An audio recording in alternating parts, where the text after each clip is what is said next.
Jamal Richardson was an accomplice in a series of murders and bank robberies perpetrated by the Biscayne posse. Richardson held 2 hostages at gunpoint while they were executed by his partner, Casey Weber. Richardson should be considered armed and dangerous.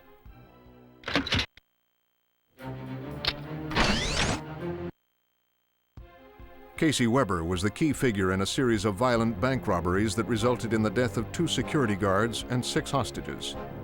His gang, the Biscayne posse, is heavily armed with handguns, shotguns, and grenades.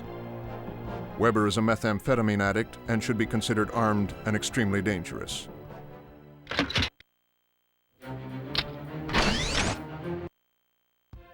Charles Marcus has been linked to over 20 homicides in the western United States.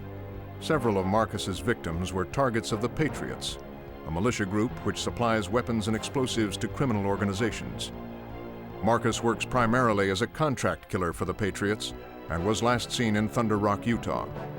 Marcus should be considered armed and dangerous.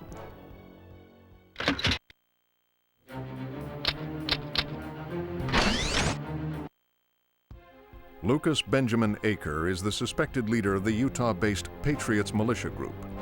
He is believed to be the main supplier of black market arms and explosives to drug cartels in Latin America, including the notorious Perez cartel. Acre is alleged to have manufactured several suitcase nukes for sale to drug cartels and terrorist groups.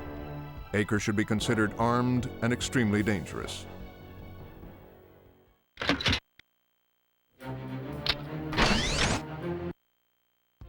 Armando Rojas is the chief of security for Eduardo Perez's worldwide smuggling network.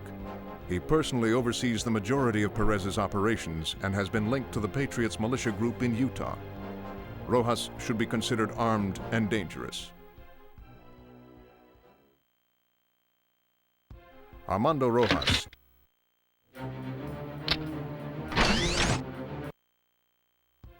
Eduardo Carlos Perez is the head of the Perez drug cartel based on a private island in the Caribbean. Perez uses his drug money to purchase black market weapons and high-grade explosives. He is believed to be the middleman between the Patriots' bomb-making operation in Utah and Al-Qaeda terror cells in Paris. Perez is a frequent traveler to France and Spain.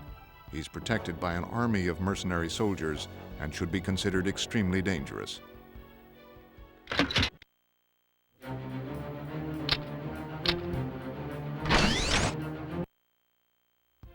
Ali Benassi is a high-ranking member of the Al-Qaeda terrorist group and has been implicated in dozens of bombings around the world.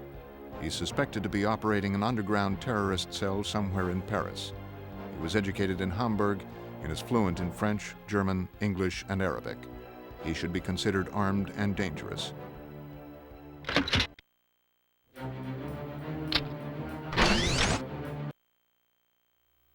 Stanek Drobik is alleged to have used securities fraud and money laundering to funnel millions of dollars to known terrorist groups, including Al-Qaeda. Drobik is trained in martial arts and should be considered extremely dangerous.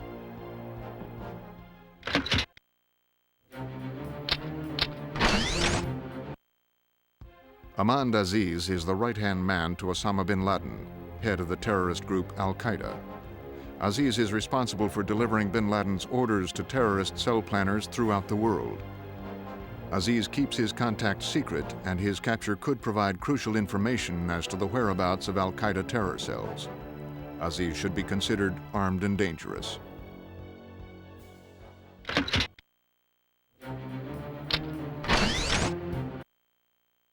Dr. Al-Noor is the special weapons expert of the Al-Qaeda terrorist organization.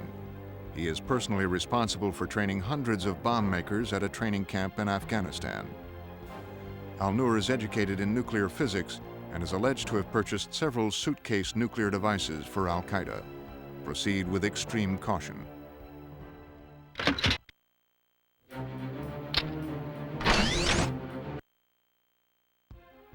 Osama Bin Laden is the known leader and highest-ranking member of the Al-Qaeda terrorist organization. He is responsible for the funding, planning, and operation of the group, which has terror cells in over 50 countries. Bin Laden travels with an army of elite terrorist soldiers and should be considered armed and extremely dangerous.